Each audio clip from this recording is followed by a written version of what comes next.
The time is just gone 12 minutes past 8 a.m. as we kick off this morning and we start off looking at Gaza. Now, there was an article that appeared, and it's quite a scary thought when one looks at the statistics, where we're talking about 80% of the children of Gaza suffering depression after 15 years of the blockade. 4 out of 5 children in the Gaza Strip suffer from depression, sadness, and fear that has been caused by 15 years of the Israeli blockade on the territory. And this was a report that was published by the Save the Children organization. And this morning we joined on the line by Associate Professor of Postcolonial and Postmodern Literature at Gaza's Al-Aqsa University, Dr. Haidar Eid. Dr. Haidar, Assalamu alaikum wa rahmatullahi wa barakatuh. Juma Mubarak to you and welcome. Juma Mubarak to you too. Alaikum assalam. Thank you so much for having me on your show. Yes, once again, Jazakallah khairan so much, as always, for your time as well, Dr. Haidar Eid. But looking at the children now, this has been a major cause for concern. The children of Gaza in this world's largest open air prison. And we know what this blockade has actually done and the oceans of injustices that have been committed against the people of Palestine, against the people of Gaza, and particularly the children. Now, when we're hearing about 80% of the children suffering from things like depression, sadness, and fear, this is a major, major cause for concern. Well, I think it's even an underestimation, actually. So only 80%. I think, I would say 99% of Gaza children are suffering, with trauma and, post-traumatic stress syndrome. I think for us, it is of utmost importance here in Gaza to put, the whole situation, the medieval siege imposed by apartheid Israel, etc., within particular, colonial context. You said that, human rights organizations call Gaza the largest open air prison. And I would say that it is even worse than that. It has become a concentration camp. Mind you, before 2020, the United Nations issued a warning saying that by 2020, Gaza would become uninhabitable. And we are in 2022 now. I think, this has been allowed just to put, the whole situation within a context has been allowed by only the support of the so-called international community, Europe, the West, America, etc., etc. If you remember back in 2006, the American administration asked us to head for the polling stations in order to vote for our representatives in the Legislative Council elections. So, people in the West Bank and Gaza, unfortunately at the time, made the wrong choice and they voted against the so-called peace process. They voted against the Palestinian Authority, and they voted against apartheid, colonialism, and occupation. And for that, they have to be severely punished. And here we are right now. Here we are right. Because we voted against the will of the Americans, and that was considered a crime. That led to where we are right now.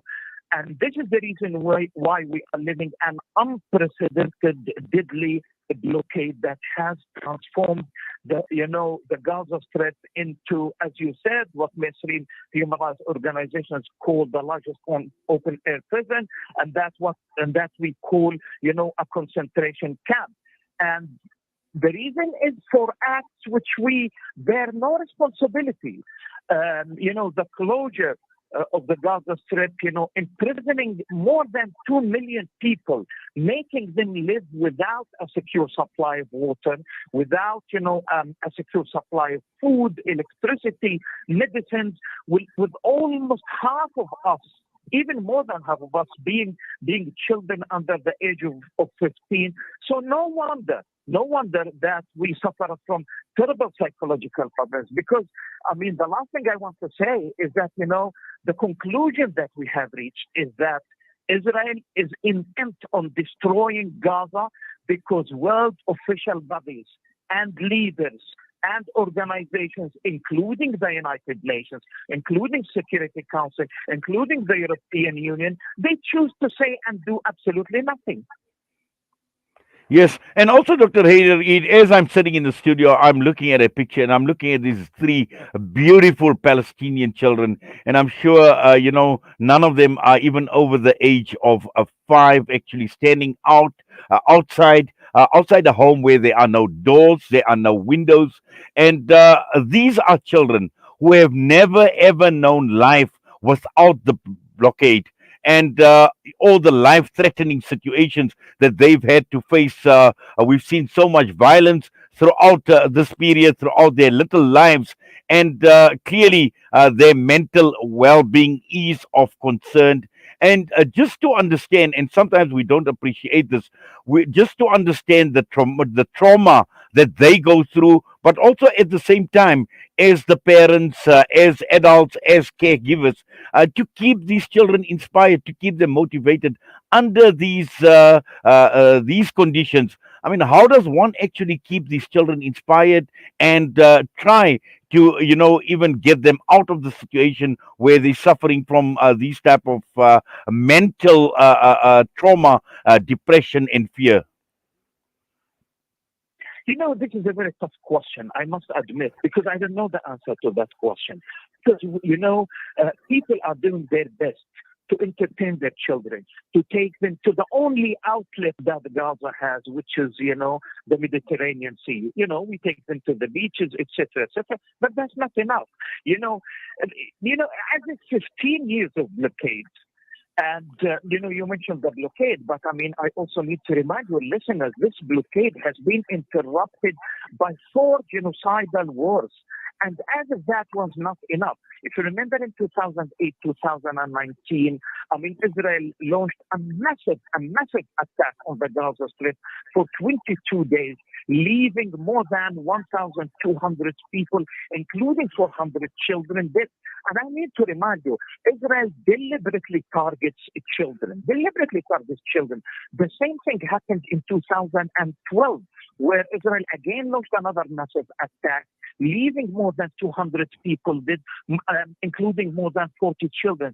And then in 2014, it launched another attack for 51 days, leaving hundreds of children dead. And only last year in May, if you remember very well, and I remember you interviewing me at that time, Israel launched another attack, leaving more than, 70 children, dead. And so never before has population been denied the basic requirements for survival as a deliberate policy of colonization, occupation, and apartheid.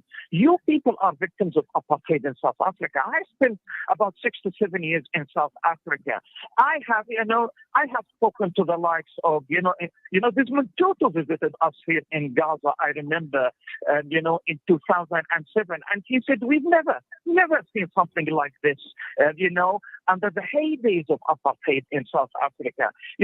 My friend Comrade Ronnie Castles visited us in Gaza. I met with him in Johannesburg.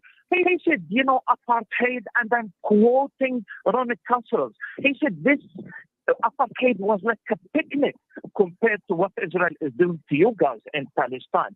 And this is what Israel is doing to us, the people of Gaza today.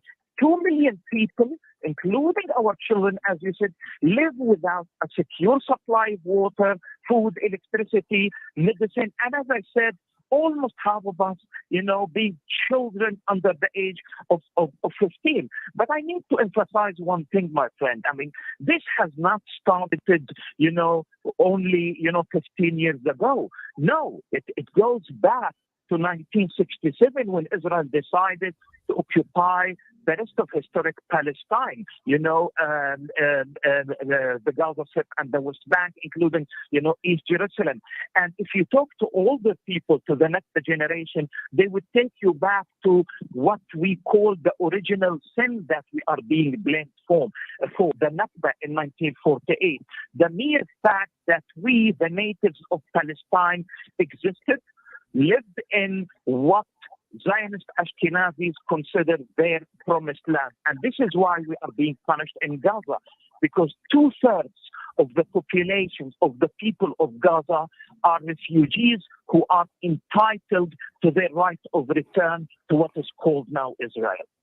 Yes, and finally, Dr. Haidar Eid, once again we see the hypocrisy of the entire world when it comes to the treatment of the people of Palestine and when they look at Gaza in particular, because we've seen what has happened now with the Russian invasion of Ukraine, where there is so much talk about the psychological impact that this is having on the Ukrainian children, to the extent that many Western nations are even promoting the idea of adopting a Ukrainian child. Yeah. Well, my argument is that I wouldn't even call it double standards. I mean, this has been a consistent, Western policy, a policy of hypocrisy. It is a policy of colonialism where the people of the Arab world, the people of Africa, the people of Eastern Asia are considered as, of lesser humanity, lesser human beings, have been demonized all along.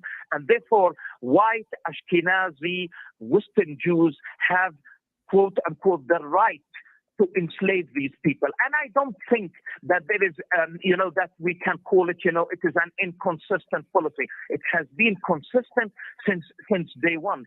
Just within the same context, I just need to remind you that even at the end of last year, Israel, announced very, very openly the completion of, a sensor-equipped underground wall around Gaza, a reminder of the infamous concentration camps.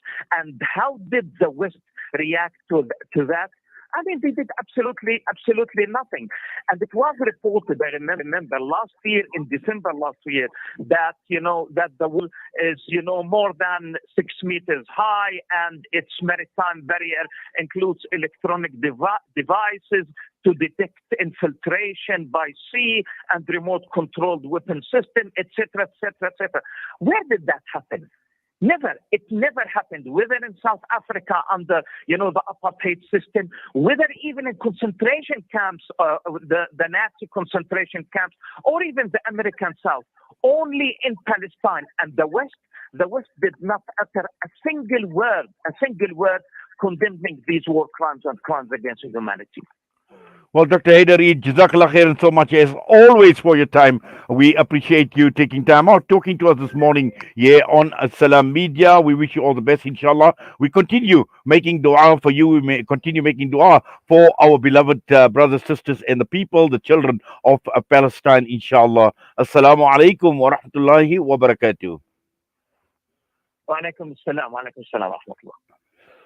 Dr. Haidar Eid, Associate Professor of Postcolonial and Postmodern Literature at Gaza's Al-Aqsa University. Clearly, very, very scary in terms of the genocide that is unfolding in Gaza. The time is just gone 8:26. We come back. We've got this wonderful book review on the greatest of mankind, and that is the life of Nabi Sallallahu Alaihi Wasallam. It is a book which is entitled Muhammad, Man and Prophet, written by Adil Salahi.